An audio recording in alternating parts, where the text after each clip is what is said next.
Hello வணக்கம். இது உங்கள் சிவி ஜோன். சொல்லணும் எப்படி இருக்கீங்க? இப்போ பார்த்தீங்கன்னா ஒரு சம்பவம் பயங்கர வைரலாக போயிட்டுருக்கு. அதை பார்க்கும்போது நம்மளுக்கு அப்படியே கோவம், அப்படியே உள்ளுக்குள்ளே அவ்வளோ கோவம் வருது.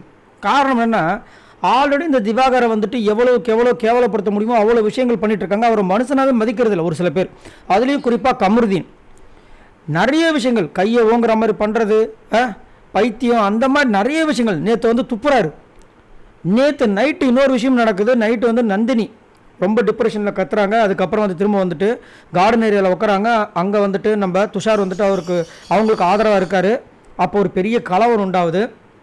அப்போ பக்கத்தில் வந்துட்டு விஜய் பார்வதி உட்காந்துட்டு இருக்காங்க. இவரும் உட்காந்துட்டுருக்கார். யார்? நம்ம திவாகர். அந்த டைம் நம்ம கமருதீன் வராப்பில், நீ எந்திரி, நாங்கள் உட்காரணும். நீங்கள் அதெல்லாம் கிடையாது, சரிங்களா? எவ்வளோ மரியாதை தெரிஞ்சவர் பாருங்கள். எந்திரின்றார். இல்லை நான் இங்கே உட்காந்துட்ருக்கேன்றாரு. இவர் என்ன பண்ணுறாரு, கோவத்தில் கையை பூச்சி இழுக்கிறார். அவரு கை கொடுப்பா அப்படின்றாரு. திரும்ப சொடக்கு போகிறாரு. சொடக்கு போட்டு அப்படியே மிரட்டுவாங்களே, ஏய் எந்திரி, இன்னும் யார் ஏரியாவில் வந்து யார் சீனை போகிறது, இந்த மாதிரி ஒரு தோனி ஒரு மாதிரி இருக்கும் பாருங்க. அந்த மாதிரி வந்துட்டு இது பண்ணுறாரு. அங்கே இருக்கவங்களாம், ஏய் விடுடா, அவர் சொன்னால் புரிஞ்சுப்பார், ஏன்டா அந்த மாதிரி பண்ணுறா அப்படின்றாரு. இவர் எதுவுமே அதுக்கு ரியாக்ட் பண்ணல திவாகர், சரிங்களா? ஆனால் அவர் பண்ணுற விதங்கள். அதுக்கப்புறமா எஃப்ஜி என்ன பண்ணுறாரு, வந்து கையை பூச்சி இழுத்துன்னு போகிறார் கமருதீன். வாடா, அவர் தான் அந்த மாதிரி தெரியுதுல்ல, நீ எதுக்கு தேவையில்லாமல் பண்ணுற, அவர் ஒரு கேம் விளாட்றாரு, நீ புரிஞ்சுக்கோ அப்படின்ட்டு. நான் என்ன கேட்குறேன், இங்கே இவ்வளோ எகிர்ன ஒரு ஆள் நேற்று அதே மாதிரி சண்டை சபரி கூட வந்துச்சுல, அப்போ நீங்கள் இந்த மாதிரி காமிச்சிருக்கலாமே. அப்போது உங்களுக்கு ஒருத்தர் வந்து இழிச்சவாய மாதிரி தெரிஞ்சுன்னா அவங்க நீங்கள் ஏறி மிதிப்பீங்க. இதே நீங்கள் சபரிக்கிட்ட பண்ண முடியுமா? சபரி ஒரு கேள்வி கேட்டார், என்கிட்ட நீ சொல்லிட்டு போனியான்னு. அதுக்கு உங்களால் பதில் சொல்ல முடிஞ்சுதான்? என்னத்தை சொல்ல, ரொம்ப ஒஸ்ட்லேயும் ஒஸ்ட்டு. அதுக்கப்புறமும் வந்துட்டு அப்படியே முறைக்கிறாரு. என்ன இவங்களெல்லாம் வந்து, அதாவது விஜய் சேதுபதி கண்டிப்பாக இந்த மாதிரி விஷயங்கள் விஜய் சேதுபதி அவர்களுக்கு பிடிக்கவே பிடிக்காது. ஏன்னா அவருக்கு வந்து எப்பயுமே இந்த தற்பெருமை பேசுகிறது, அந்த மாதிரி விஷயங்களே பிடிக்காது. ஏன்னா அவர் சாதாரணமாக இருக்கணும், சாதாரணமாக தான் வாழ்வார். அவருக்கு சாதாரணமாக இருந்து தான் பிடிக்கும்.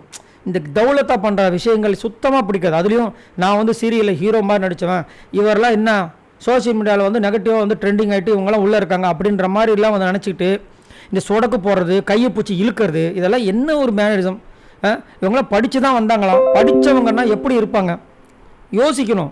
நம்ம ஒருத்தர், அதுவும் வயசில் எவ்வளோ மூத்தவர், அதுவும் அவங்க வந்து எத்தனை பேர் உட்காந்துட்ருக்காங்க. இவரும் ஒரு சக போட்டியாளர், இவருக்குன்னு ஒரு சப்போர்ட்டர்ஸ் இருப்பாங்க. அந்த ஒரு எந்த ஒரு திங்கிங்கும் இல்லாமல் அவர் கையை பூச்சி இழுக்கிறார். அப்படியே இந்த ரோட்டில் எல்லாம் நடக்கும் பார்த்தீங்கன்னா, ஆடுங்கள்லாம் வந்துட்டு ஒரு சில இதெல்லாம் கசா கோடைக்கு போகிறதுக்கு முன்னாடி வராது, அப்படி இழுத்துன்னு போகும்போது அந்த மாதிரி தரத்தன்னு இழுக்கிறாரு. எவ்வளோ பெரிய மனசு, வயசுக்கு கொஞ்சம் மரியாதை வேண்டாம்? சரி அவர் எந்திருக்கலையா, சரி ஓகே விடு, போவோம். அப்போ தானே உன்னோட மெச்சூரிட்டி அங்கே தெரியும் வெளியில். அப்போ மக்கள் வந்துட்டு பாருங்கள், அவர் கூப்பிட்றாரு, திவாகர் எந்திரிக்காமல் இருக்கார், அவர் பாருங்கள் எவ்வளோ அழகாக போயிட்டார், அப்போ தான் அது வரும். நீங்கள் இப்போ கூப்பிட்டதுக்கு அவர் எந்திரிக்கல அப்படின்னோடனே கையை பூச்சி வைக்கும்போது யாருக்கு அங்கே இது வரும்? அப்போது இப்போ 1,50,000 இருக்கிற ஓட்டு திவாகருக்கு இன்னும் இங்கேயே தான் கொண்டு போகும். இதை யார் உருவாக்குறாருன்னா கமருதீன் உருவாக்குறாரு. என்ன பண்ணுறாருன்னா, கமருதீனுக்கு இது வரைக்கும் ஃபேன்ஸ் இருந்திருப்பாங்க. இப்போ பிரியங்கா பார்த்தீங்கன்னா நிறைய ஃபேன்ஸ் இருந்தாங்க. ஆனால் பிக் பாஸ் சீசன் வந்து அவங்க நிறைய விஷயங்களை இழந்தாங்க. ஃபேன்ஸ்லேருந்து நிறைய பேர் அவங்களுக்கு ஆப்போசிட்டாக மாறாங்க. அதை அவங்களே சொல்லிட்டு தான் வந்தாங்க. அதே மாதிரி கமருதீனுக்கு ஃபேன்ஸ் இருக்கிற விஷயங்கள் எனக்கு சத்தியமாக தெரியாது. ஏன்னா அவர் நான் பார்த்தது கிடையாது. பட் நிறைய பேர் சொல்கிறாங்க அவர் நல்லா சூப்பராக நடிப்பார், ஹம்பிளான பர்சன் மாதிரி இருப்பாருன்னு. பட் அவங்களே வந்துட்டு இப்போ கமருதீனோட அந்த ஆக்ஷன்ஸ்லாம் பார்க்கும்போது கடுப்பாக வராங்க. அது எவ்வளோ கொடுமையாக இருக்கும் பாருங்கள். நமக்கு ஃபேனாக இருந்தவங்க நம்மளுக்கு ஆப்போசிட்டாக போனால் எவ்வளோ கொடுமையாக இருக்கும். அந்த வேலையை தான் இப்போ பண்ணிகிட்ருக்காரு. ரொம்ப மட்டமான ஒரு செயலில் ஈடுபடுறாரு. இவரை பற்றி என்ன நினைக்கிறீங்க? நீங்கள் மறக்காமல் கமெண்ட்ஸ் பண்ணுங்கள். பாய் நண்பர்கள்.